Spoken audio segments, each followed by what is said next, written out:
Crime time में बात छत्तीसगढ़ के सख्ती से सामने आई उस जघन्य वारदात के करेंगे जिसने हर किसी को सोचने पर मजबूर कर दिया। एक दिव्यांग शिक्षक जो अपनी जिंदगी गुजार रहा था, लेकिन उसके साथ कुछ ऐसा हुआ कि हर कोई हैरान रह गया। उसकी निर्मम हत्या कर दी जाती है। जघन्य वारदात को अंजाम देने के बाद उसके शव को ट्राइसिकल पर रखकर जंगल में ले जाया जाता है और वहां सबूत मिटाने के लिए आग लगा दी जाती है। आखिर हत्यारा कौन था और क्यों इस जघन्य वारदात को अंजाम दिया गया, इस रिपोर्ट में देख लीजिए। तारीख 18 मार्च, जगह सक्ती छत्तीसगढ़, वारदात मर्डर।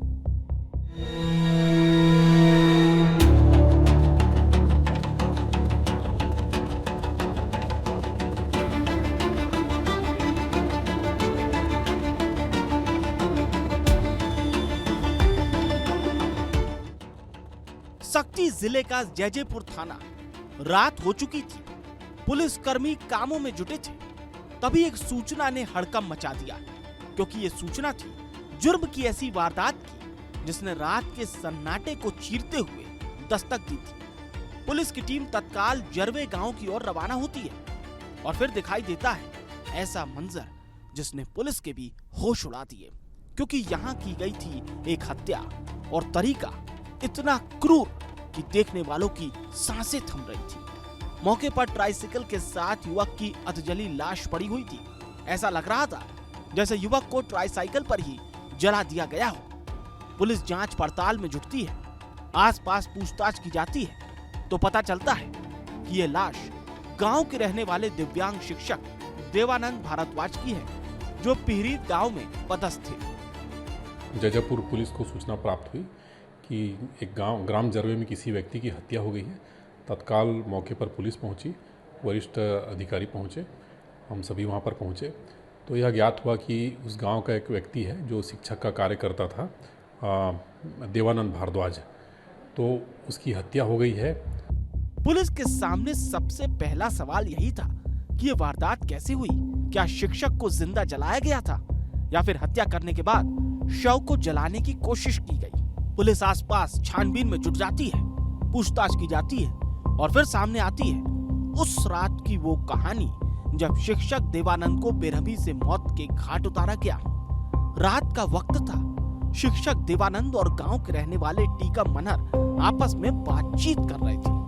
बातचीत धीरे धीरे विवाद में बदल गई और फिर टीका मनहर ने गुस्से में आकर कुल्हाड़ी से शिक्षक पर हमला कर दिया और उसे मौत के घाट उतार दिया। मैं उसी गांव में मौजूद हूं जहां ये वारदात को अंजाम दिया गया और ये मैं आपको तस्वीरों में दिखा दूं, ये वही जगह है जहां वारदात को अंजाम दिया गया था, जहां पर अभी आप देख सकते हैं खून के थक्के भी अभी यहां पर जमे हुए हैं।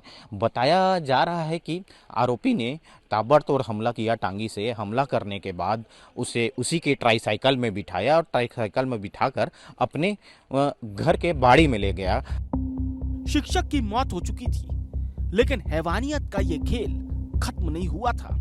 अब आरोपी सबूतों को मिटाने की कोशिश में जुट जाता है।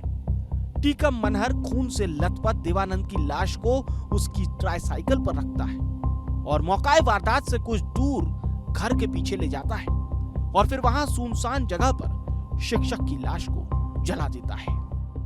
मैं उसी जगह पर मौजूद हूं जहां डेड बॉडी को लाकर बाड़ी में जलाया गया था। तस्वीरों में आपको दिखा दूं, ये वही जगह है। इसी जगह पर आरोपी ने मृतक की डेड बॉडी को लाया और जला दिया। जलाने के बाद बताया जा रहा है कि वो अपने 2 बच्चों के साथ यहाँ से फरार हो गया है और फरार होने के बाद पुलिस को इसकी सूचना मिली। सूचना मिलते ही पुलिस ने गांव में दबिश दी और दबिश देने के बाद पंचनामा तैयार किया। पंचनामा तैयार करने के बाद पूरे मामले में पुलिस की जांच अभी जारी है। जब आरोपी शिक्षक की लाश को जला रहा था, तब गांव के कुछ लोगों ने उसे देख लिया और वो मौके से फरार हो गया। अब पुलिस के सामने सवाल यही था कि आखिर एक दिव्यांग शिक्षक से आरोपी की ऐसी क्या दुश्मनी थी कि उसे इतनी बेरहमी से मार दिया गया। आखिर एक दिव्यांग शिक्षक से उसकी क्या रंजिश थी। और जब पूछताछ की जाती है तो पता चलता है कि यह मामला रुपयों के लेन देन से जुड़ा था। दोनों के बीच जमीन की खरीद बिक्री हुई थी, जिसमें पैसों को लेकर विवाद चल रहा था। और इसी विवाद में आरोपी टीकम ने दिव्यांग शिक्षक की जान ले ली। हत्या करने के बाद आरोपी अपने परिवार के साथ फरार हो गया, जिसकी तलाश के लिए पुलिस की टीमें जगह जगह छापामारी करने में जुटी है। कि उसी के गांव के एक टीकम मनहर है, उसके साथ इसका ज़मीन का खरीदी बिक्री हुआ था। उसके साथ पैसे की कम ज़्यादा पेमेंट की बात को लेकर विवाद चल रहा था। तो कल अचानक वाद विवाद के दौरान आरोपी जो है टीकम राम मनहर, उसके द्वारा पहले मृतक के गले पर कुल्हाड़ी से वार किया गया। बाद में उसको ले जाकर ट्राईसाइकिल के साथ ले जाकर उसको जो विवाद वाला खेत था वहाँ पर उसको जलाने का प्रयास किया गया और इसमें जल्द ही आरोपी की गिरफ्तारी कर ली जाएगी। पुलिस जल्द ही आरोपी को गिरफ्तार करने का दावा कर रही है ताकि इस खौफनाक हत्याकांड का असली सच सामने आ सके। पुलिस के सामने अभी भी सवाल यही है कि क्या सिर्फ रुपयों के लेन देन में यह हत्या की गई है या फिर इस हत्याकांड का असली सच कुछ और ही है जो सिर्फ और सिर्फ हत्यारे के जहन में दफन है। विस्तार न्यूज के लिए राकेश साहू की रिपोर्ट।